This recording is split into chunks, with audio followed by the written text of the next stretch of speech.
Thank you for this opportunity I have here. I feel overwhelmed, and if you understand overwhelming as nervous and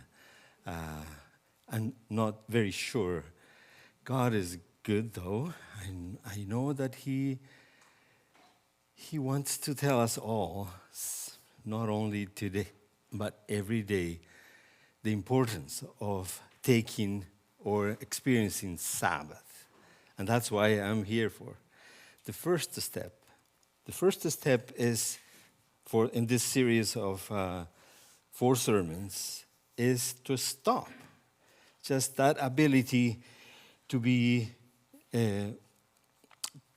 content the last day of work and then waiting, expecting another day the next morning.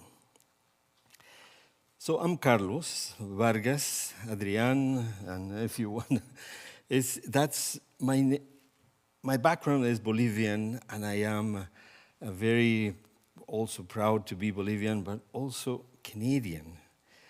But I'm here to speak to you not about me, but you're gonna hear a few things because, to stop is an experience. You have to, and God has been calling me all over my life, all the time, to just stop and listen to Him. Next week, Shirley will be talking about rest. The following will be delight, and the last Sabbath series sermon will be on worship. So, it's a good month, I think, for us to be prepared, also to bless, if we can, God first, but the Murray family for taking their Sabbath. Anyways, this is you can go to the webpage and find all these resources, these 4 steps on taking the Sabbath on the Practicing the Way course as part of it, and it's available. Their webpage offers you to be part of it. So, now, to stop. It is obviously based not on just a trend or someone's good idea to talk about rest, but it's the profound creation narrative of the Bible, of our Bibles. The Pentateuch, the first books, Genesis, they talk about Sabbath in detail. You can go there too. It will be good. As I was preparing the sermon, I got the first call to Sabbath by my wife. She was nervous. I was taking too long to write a very simple thing to say. And she said, just finish it. Stop. Yeah, that's exactly what it is. It's very practical. I'll tell you, it's very practical. Why do we need 4 weeks? Why do we need this extensive thinking, meditating on the same theme? One thing is good because Sabbath is being there since the beginning of history, I'll say, but we haven't learned. Abiding probably is a good word also to say. How to make this part of our lives. Stopping is a decision, a lifestyle. It's a rhythm that you learn first and foremost from God in Genesis and in the Gospels with Jesus' life. One exercise I'll challenge you to do is this: maybe take a few moments and read how Jesus experienced. He had a lot to say about Sabbath in his time. Anyways, going to the stop question again, why to stop? Let's read Genesis 2:1 and 2. You don't need to stand up. I'll read it. Thus, the heavens and the earth were completed in all their vast array. By the 7th day, God had finished the work He had been doing. So, on the seventh day, he rested from all his work. Then God blessed the seventh day and made it holy, because on it he rested from all the work of creating that he had done. God knew this rhythm. God invented it, we would say in our words. He planned very well when to stop. Then he blessed and sanctified the Sabbath because he was done. He finished. He is the creator. For 6 days he made heavens and earth. And in Genesis we read his creation was good, beautiful. This is an account of Genesis, and it's a very heavy theological account. It's not a myth. It's something that is described as in 6 days and then 1 day for rest. It's in his revelation, he was telling us, trusting us, that we will have a rhythm in our lives as well, as he did. He practiced it. Well, Eugene Peterson's commenting on Genesis 1, he says this, that is helpful sometimes. God creates a pattern of time in Genesis 1. Evening followed by morning as a day. In Hebrew thinking, the evening followed by the morning is a day. Day starts at sundown. This conditions us to the rhythms of grace. We wake up to respond to God's creative action of grace. Theologically, a day starts with the sleep, and the week starts with Sabbath rest. That is living from the heart posture to trust in God. Sabbath is about saying yes to God's rhythm of grace. End of quote.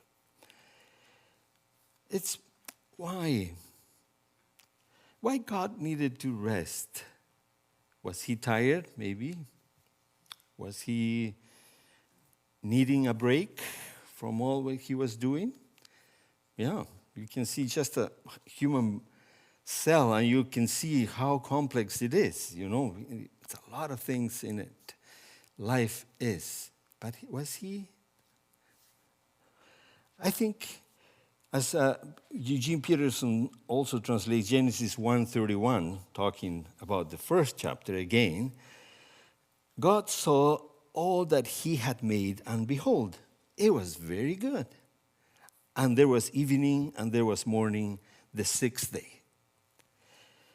So this appreciation of work is very important for you to have also a good appreciation of resting. Working was great for God, but rest was also great for him.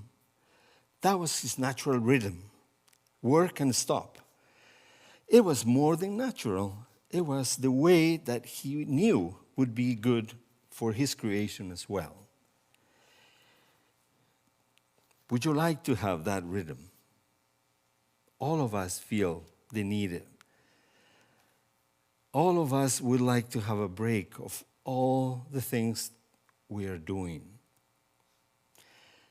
You know, from the beginning, students, university students, then work, parents, they would like to one moment to be just for yourself, to take a break. Anyways, this is a natural thing that we desire. That's God instilled in our hearts.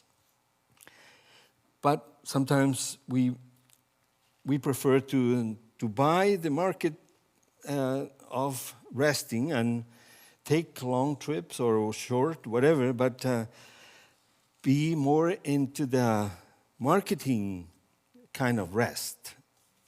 And which is not bad, it's good to go on a cruise, I think. I've never been, but it's probably restful. You don't cook, you don't walk too much. It's just everything is there. And anyway,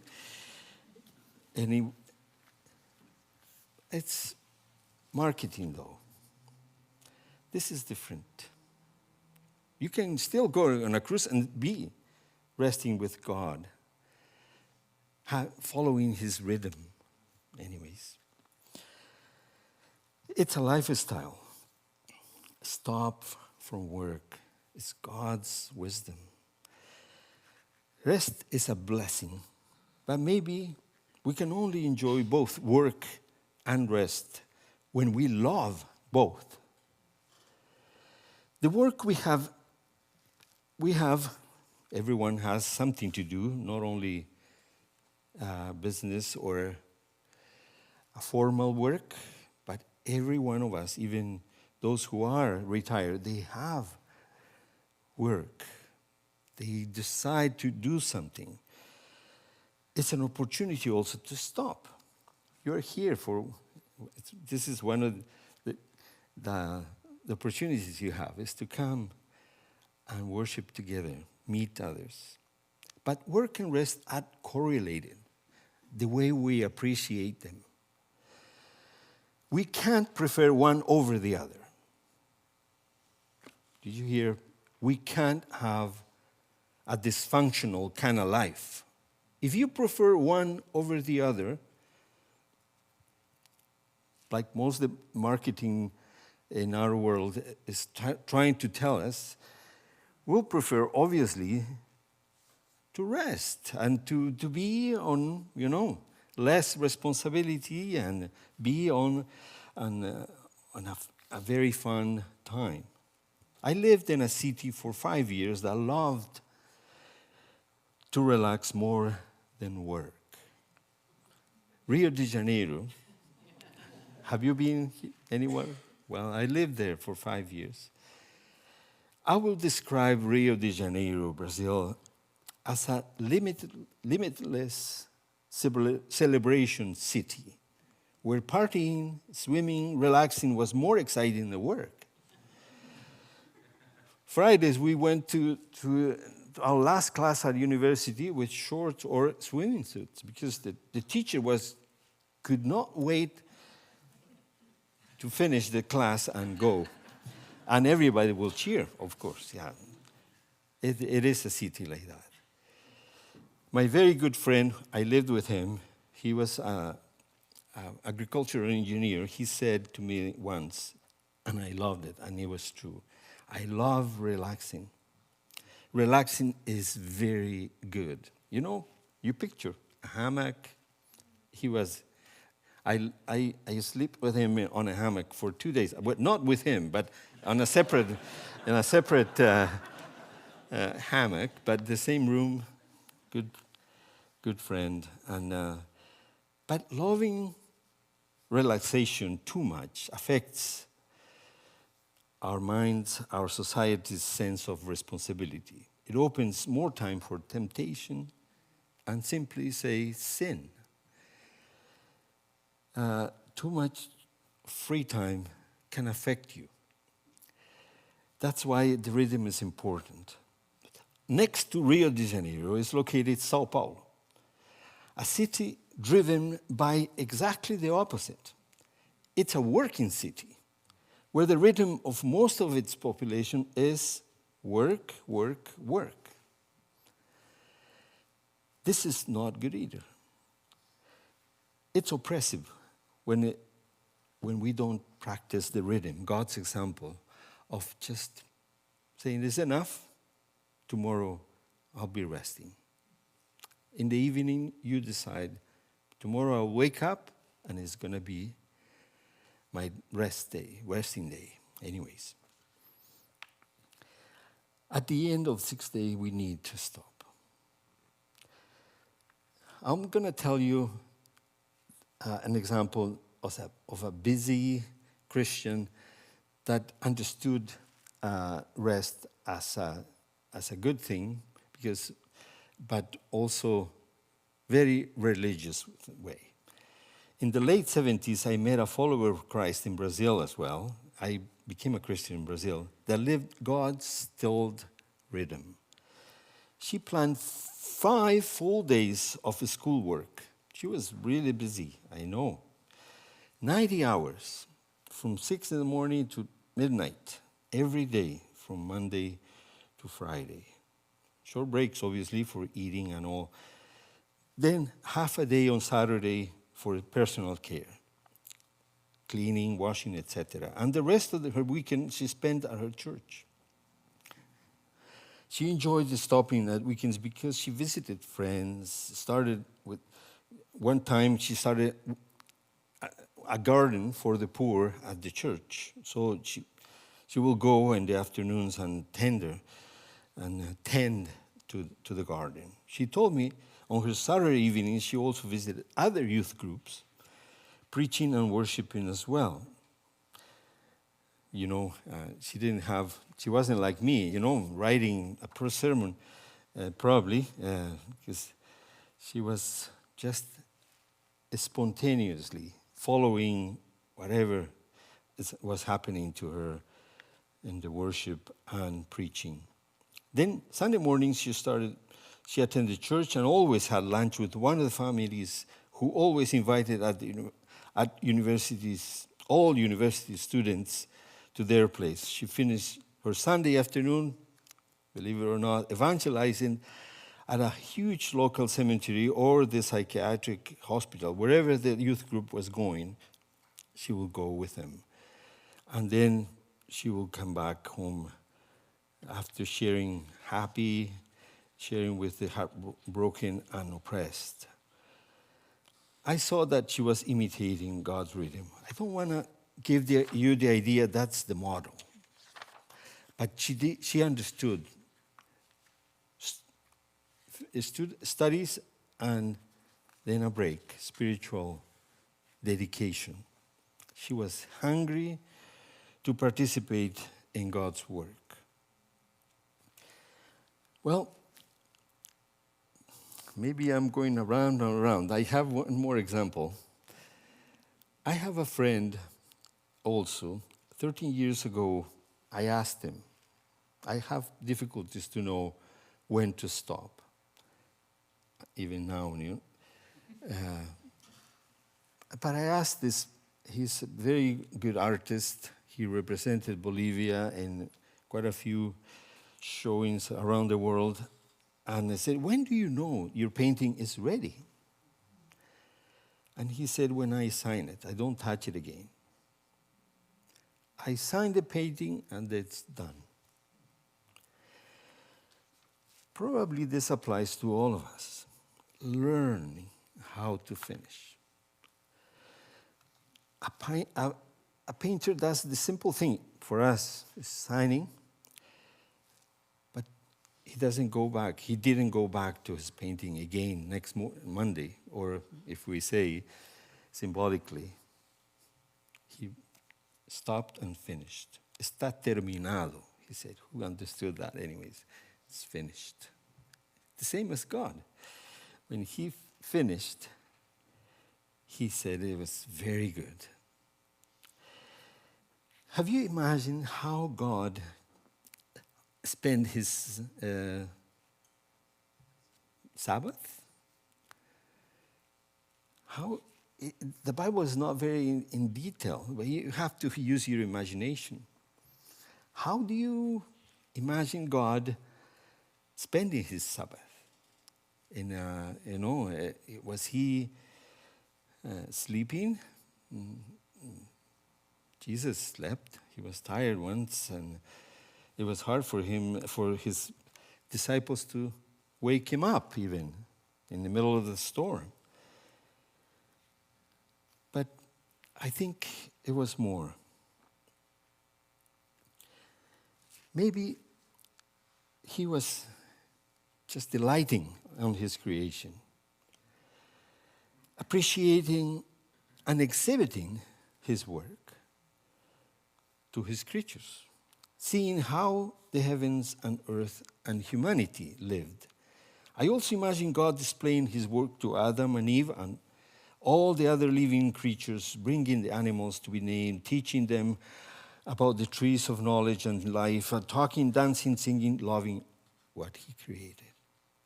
He stopped basically, I think, and that's our also imagination, help to hang out with his living creation. He loved resting and dedicating himself to what he had done. I ask myself and you, what does then means for us? What do you do when you rest? I know this is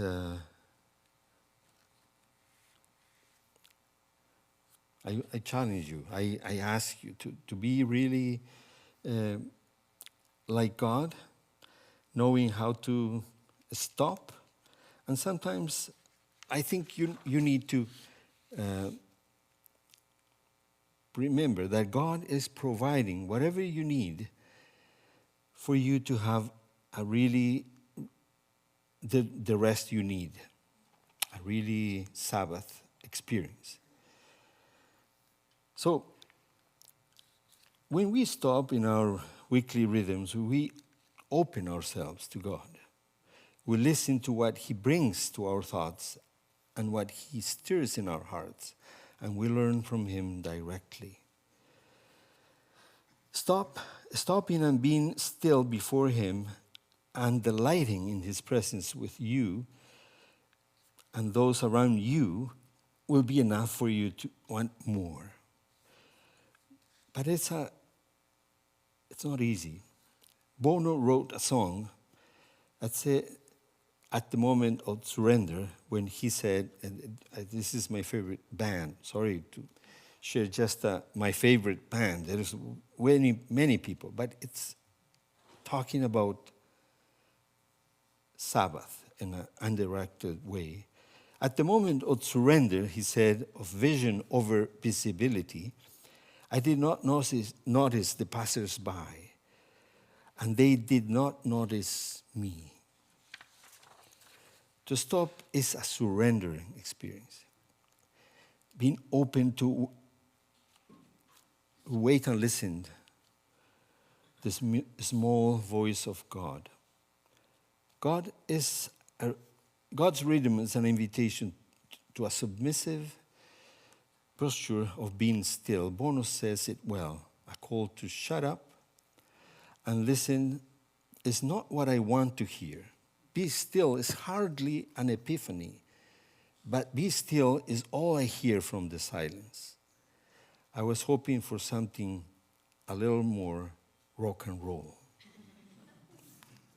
You can understand, he's a rock and roll band, very successful.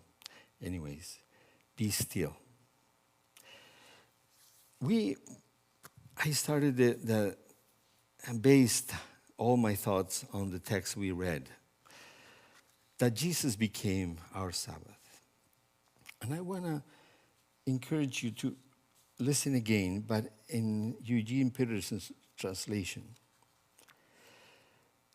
Abruptly, Jesus broke into prayer. Thank you, Father, Lord of heaven and earth. You've concealed your ways from sophisticates and know-it-alls, but spelled them out clearly to ordinary people. Yes, Father, that's the way you like to work.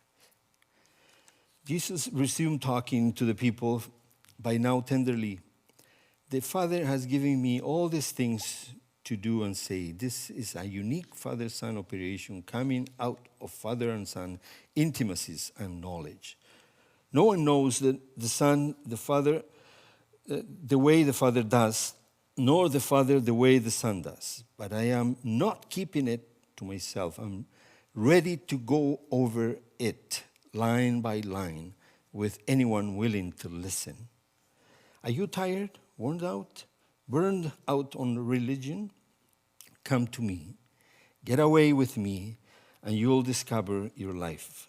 I'll show you how to take a real rest. Walk with me and work with me. Watch how I do it. Learn the unforced rhythms of grace. I won't lay anything heavy or ill-fitting on you.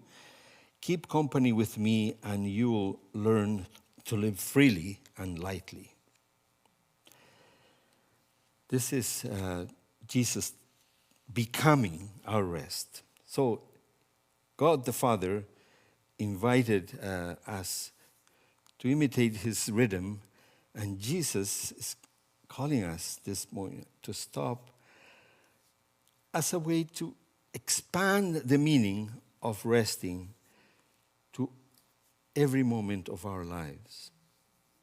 Not just, and it could be only one day, but all the time as well. So the Son of God knows and understands all that is happening in each one of us. Our burdens, especially, sorrows, sufferings, everything is in his hands. Stopping is, I said, a surrender thing. You go into a practice of silence. But also stopping, in my own experience, was God stopping me from what I was doing in Bolivia for medical reasons. I want to tell you just a little bit. I was painting a mural, a huge mural, at the retreat house in Bolivia. And suddenly I had to stop because the tumor on my head it caused me convulsions, and I couldn't continue working. I don't remember all that because I was taken to the hospital. Thanks to God, they discovered and what I had, and then everything was arranged to come here, and I've been getting better. But the thing is, the secret behind that is, I don't know, Rod said very well in his own experience, me too. You know, God nothing surprises him. He had planned for me a good stop. We had already people there working as well with the retreat place, and still running now, probably better than when we were, but he had a plan. Why? Because sometimes when we stop is when we also, it's a cleaning experience. Stopping is the time to reflect more on what you're doing. What are your weaknesses? What are your confusions? It's a surrender thing. God has a purpose, and you can ask him, why I need to stop, and why he wants to do when you stop. So I invite the band to come back to the stage. While I do that, I invite you to choose one way to stop this week. Maybe that way will be to prepare a special meal. One of those that sacrifice costs you. And maybe for someone that won't return you in the same way. One meal for someone. One meal, and you want to listen to that person. You want to give your time, your ears. Other way is to be creative. Hilary Brand and Adrienne, this is British authors, Hilary Brand, Adrienne Chaplin, once they wrote, one vital role of the artist is to help others to stop and look, to remind them that there is beauty to be seen in humble things, in simple shapes and subtle colors. So I ask you, what does that look like in your week, in your life? So I just want to, while we wait to worship, I want to invite you to consider a time. Just slow down now. Stop listening to me and listen to God. What is he doing in you? Is it surrendering? Is it just accepting God's rhythm in your life? Are you satisfied with your work? Do you love what you do? But also, do you want to stop?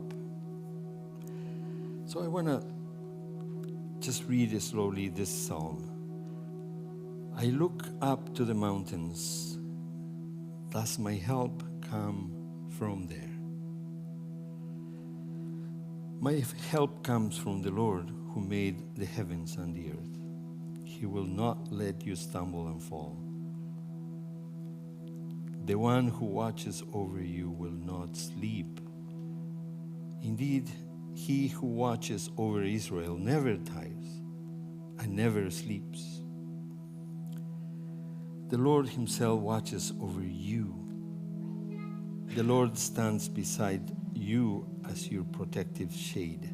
The sun will not hurt you by day, nor the moon at night. The Lord keeps you from all evil and preserves your life. The Lord keeps watch over you as you come and go, both now and forever.